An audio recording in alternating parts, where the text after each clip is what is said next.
ప్రభాస్ మన rebel star Krishnaraju గారు తెలుసు కదా, సేమ్ అదే లుక్ వచ్చేస్తుంది ఎదిగే కొద్దీ మనవాడికి. మరి యూత్కి అందరికీ కూడా ప్రభాస్ అంటేనే వాళ్ళు జలధరించిపోతూ ఉంటుంది.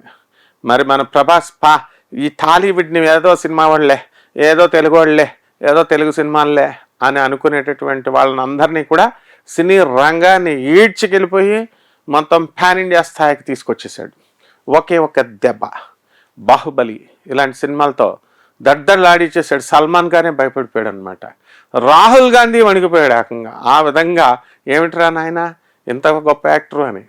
మరి ప్రజలంతా కూడా ఉర్రోతులకపోయారు, బాహుబలి బాహుబలి బాహుబలి అని. మరి ఇప్పుడు మనం చూద్దాం ఈ ఉగాది 2025-26 సంవత్సరంలో విశ్వావసునామ సంవత్సరం ఉగాదికి మన ప్రభాస్ జాతకం ఎలా ఉండబోతోంది.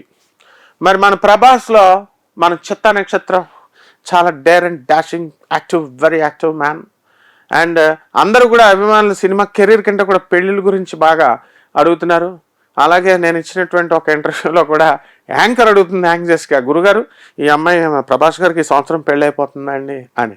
మరి ఈయనకంటే గొప్పవాడు ఇంకొక వ్యక్తి అక్కడ ఉన్నాడు, ఈయనకంటే గొప్పవాడు సల్మాన్ ఖాన్ ఉన్నాడు కదమ్మా, ఆయన కావట్లేదు కదా అంటే, ఆయనకంటే గొప్పవాడు రాహుల్ గాంధీ ఉన్నాడు, ఆయన కావట్లేదని వీళ్ళు అంటుంటే నేను చెప్పా ప్రభాస్ ఖచ్చితంగా 2025లో డెఫినెట్గా అయిపోద్దమ్మా అని.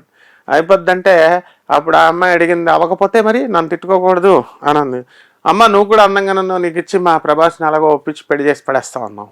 సో అటువంటి క్రేజ్ ఉన్నటువంటి మన ప్రభాస్ ఈ 2025వ సంవత్సరం మీ అందరికీ ఒక శుభవార్త, ఆయన ఒక ఇంటివాడు అయిపోతాడు చక్కగా.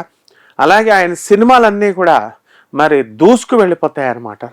ఇప్పుడు మనకి ఈ యొక్క కన్యారాశికి చెందినటువంటి మన ప్రభాస్ మనకి శని సప్తమ స్థితిగతుడు అవుతున్నాడు. షష్టమంలో ఉన్నటువంటి రాహుగ్రహం మనకి మే 20 తర్వాత నుంచి ఆయన కెరీర్లో ఒక మార్పు వస్తుంది. మళ్ళీ అటువంటి గొప్ప పిక్చర్ ఆయన సైన్ చేసి అలాగే తనదైనటువంటి మార్కు వేసుకుంటూ దూసుకు వెళ్ళిపోతాడు.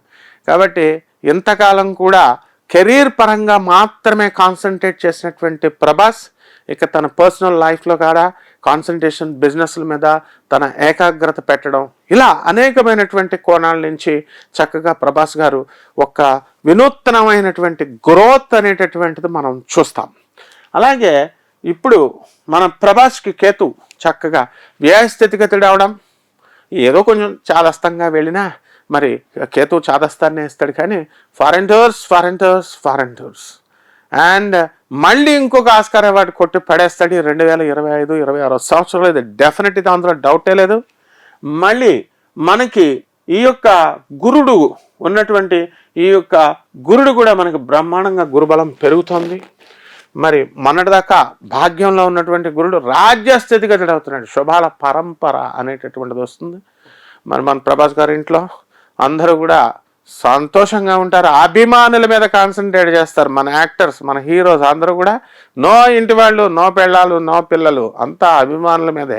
కాబట్టి ఇటువంటి అభిమానులందరినీ కూడా ఖుషి చేయడం కోసమే వాళ్ళు ఎప్పుడూ కష్టపడతా ఉంటారు. మరి అటువంటి ప్రభాస్ తన అభిమానుల కోసం మళ్ళీ విజృంభిస్తాడు.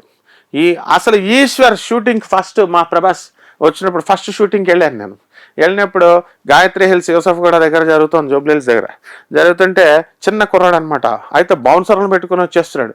నేనేమనుకున్నా మామూలు షూటింగ్ కదా, మామూలుగా ఒక్కడే వస్తాడేమో, ఏదో కార్లో దిగుతాడు, ఏదో ఒక్కడే వస్తాడు అనుకుంటాం. అప్పటికే చుట్టూ ఆయనకి జనాలు ఒక 100 మంది ఉన్నారు వెనకాల బౌన్సర్లో. వాళ్ళు ఇదేంట్రా బాబు హీరో ఫాలోయింగ్ అప్పుడే వచ్చేసిందేంటి, ఇంకా హీరో ఫస్ట్ డైలాగ్ నా ముందే చెప్పాడు.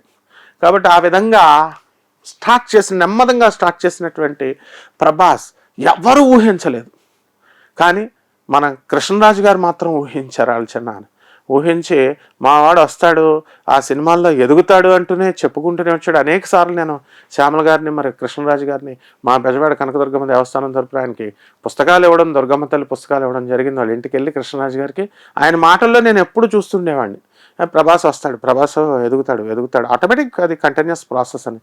అందుకనే పెద్దవాళ్ళు చెప్పేది చద్ది మూట అంటారు. కృష్ణరాజు గారు ఆయన భవితవ్యాన్ని ముందు ఫస్ట్ సినిమాతోనే ఊహించారు. అదేవిధంగా అదే రేంజ్లో ప్రభాస్ వచ్చేసాడు. కాబట్టి 2025-26 గోల్డెన్ ఇయర్గా మనం ప్రభాస్ చరిత్రలో మనం చెప్పుకోవాలా. బాహుబలి ఇయర్ కంటే కూడా మళ్ళీ రాజమౌళి సినిమా పెట్టాల్సిందే, మళ్ళీ మన ప్రభాస్ దూసుకొని వెళ్తాడనమాట. శుభమస్తు.